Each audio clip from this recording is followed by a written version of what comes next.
Welcome back into Cougar Tracks here on KSLSports.com and KSL News Radio, your legacy home of the BYU Cougars, catching up with another member of the 2024 BYU recruiting class. A cornerback from Decatur, Georgia, down in the Peach State, Trey Alexander III. Trey, welcome on in. Appreciate you taking some time with me. Thank you for having me today. Looking forward to chatting with you, Trey. And you know what? You committed to BYU back in August. Take us through that decision to commit to BYU and what went into that decision. I had a lot of offers like from SEC schools, and people thought I would have chose that, being closer to them. But BYU, like the constant communication and the family atmosphere, like it's something that's unmatched. And the coaches, they was on me big. And when Coach Guilford came to see me, we talked, and he kind of told me like, your offer committable. And I did all my research in all the schools, and it's just a place for me. So, Coach, you mentioned Coach Guilford. Was he the first point of contact, or if I'm not mistaken, Kelly Papinga played a role, right? Yeah, Coach Pop was the first point of contact. He came to see me in school in spring, came down there beginning of May, and I spoke to him. And then 2-3 weeks later, I met Coach Guilford. What did you think when Coach Pop contacted you, and did you have to kind of do even more research on BYU because it is a faith-based university? What'd you think? When he came, it was he was in the office, and Coach Clemson was in my head coach's office. So I went down there because it was busy recruiting season for me. But I went down there, and I didn't know what coach was in the office. But when I saw BYU, it shocked me a little bit because before that day, I didn't really have a point of contact with them. But Coach Pop went to a school that's in my region, one of our rival schools, and they kind of told him about me, and he came and saw me. So I didn't really have to do no research because I knew a lot about the school already. I was really just shocked. You noted the family culture, again, talk with Trey Alexander. What were some of the standout characteristics about the culture of BYU football that really stood out to you? For me, I'm big on faith, so a place that pushes faith and can really keep a family atmosphere with me, that's big, because when I go away from my mom and my dad, I want to be taken care of more than just football, because football for me is good, but I know that I'm going to excel on the field no matter where I go. So it's really everything outside of football. What have you thought of the way this new BYU defense is playing so far in the 2023 season? It's a new look. The secondary seems to be a lot more aggressive than maybe in years past. What's been your thoughts? I've been loving the defense so far. Right now, I feel like Jacob probably the best DB in all of college football, in my opinion. He's making plays every week because Gilbert got those guys ready to go every week. So, yeah, we look great. Some games, when we played Kansas, we let up some points, but it's first year, so it ain't the end of the world. But we be looking good. Trey, I'm curious too. What is kind of how's your senior season been going for you at Southwest DeKalb? Team wise, it's not the best because I'm on a team. Okay, it's basically like a BYU situation almost, but a little bit dumbed down. So I'm on a team with we have a new head coach, have a full new coaching staff, and the freshmen, sophomores, and juniors. So the team overall isn't the best, but we're in a position to still make the playoffs and win our region. But our first couple of games was tough, but for me, my season been going great. It's probably one of the best seasons I had in a while. Defensively, I had 2 interceptions already, and 3 of the games I played in, a team didn't target me not one time. They give me a lot of respect. And then on offense, I have 5 targets this year. I have 4 catches. I have 4 catches and 3 of them are touchdowns. So this year has been great for me. That's great to hear, and it's great to hear that your team's got a still shot to get in the playoffs. What do you feel has maybe allowed you to take a big jump into your senior year and have a lot more success this season? For me, the main thing I think was confidence, because I was always a confident player. But this year, knowing it's my senior year, me and my dad talked about it all season, just making plays on the ball, no matter what, just making plays on the ball. And this year when I'm on the field, it's my confidence, you can just see it, the way I walk, the way I warm up, just my mental. Every time I step on the field, you just know who the best player on the field is. Got to have that attitude, especially being a cornerback. Do you play other positions besides cornerback for your high school and throughout your football career?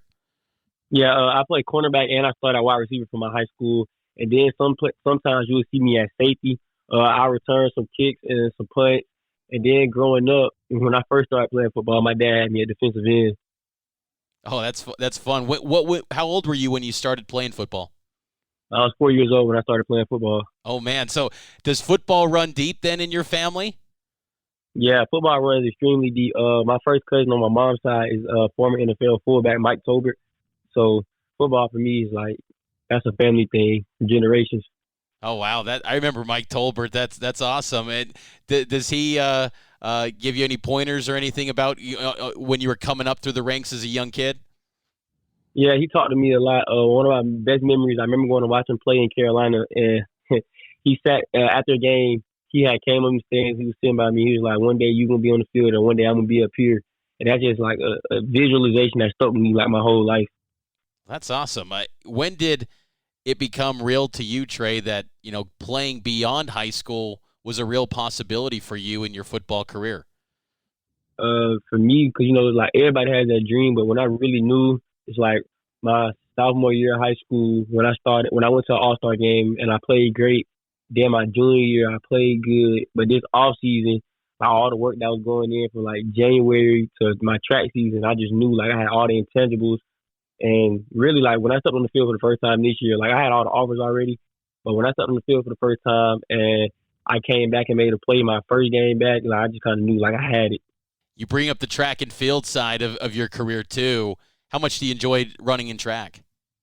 I'm not gonna lie, track that's not even something I really like to do. But see, my track, if you don't know about South DeKalb, our track program is probably like one of the best, if not the best in the nation. We have like 17 state championships. We have a national championship. We put out like 2 or 3 Olympians already, a gold medalist. So it was like it's not something like I just enjoy, but I like winning, and I knew it was gonna help me in football. So when I'm on the track, like I'm gonna give my best because I feel like if I'm gonna do something, I don't want to waste my time. Well, that's a smart approach. I mean, because I know that this BYU football staff, they love speed in the secondary. What's some of your fastest times and races that when you do dabble in track and field, what do you run in, and what's been some of your personal records?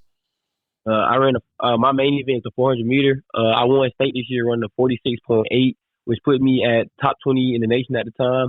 And then I ran 21.3 in the 200 meter, but I ran that earlier in the season. And then in the 100 meter, the one time I ran at the beginning of the season was 11.1. But like the way I progressed throughout the season, my coaches in practice caught me like 10.4, 10.5.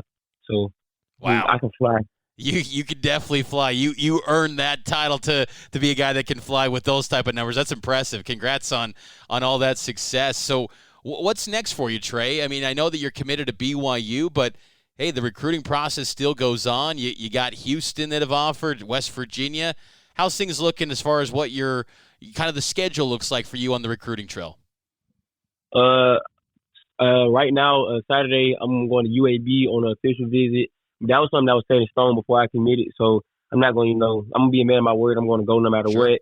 And like for me, like the recruiting is just not for me. Like it's like for my family, like my little sister who plays basketball and my dad. I just want everyone to see how like the process is and the treatment is when you really put in the work and you get what you want. So like a lot of these offers that I'm getting, I appreciate all of them. But as far as right now, I'm locked in. I'm Cougar. And Coach Guilford coming to see me play Friday, so got to put on the show. There you go. And when do you plan to take an official to BYU? Have you set that date yet? We don't have the exact date because of the playoffs down Sure. here, but it'll probably be sometime in December because I'm going to enroll early. Yeah. No, that's awesome. You bring up the high school playoffs in Georgia. What's Georgia high school football like, Trey? And I ask that maybe because here in Utah, I think there's been a rise of talent. It's improved a lot over the last decade or so, but I got to imagine Georgia high school football, it's got to be so competitive with all the college attention and all the talent down there in Georgia. What's it like? How competitive it truly is it? Playing football in Georgia is like it's like almost like the SEC in the sense that no matter who you play against that week, they're gonna be a team that has athletes.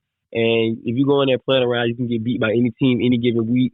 It's gonna be some team you're just more naturally talented in, but every week you got to come with it because it's gonna be 1 or 2 players, especially at the skill positions, that can give you run for your money if you go in there playing around. So Georgia's real competitive, and like everybody feel like their team is the best down here. Like no matter what, you have teams in 3A, which is like probably 800 kids in the school, feel like they're better than school. That's 7A with 2,000, 3,000 kids in the school. So it's real competitive down here.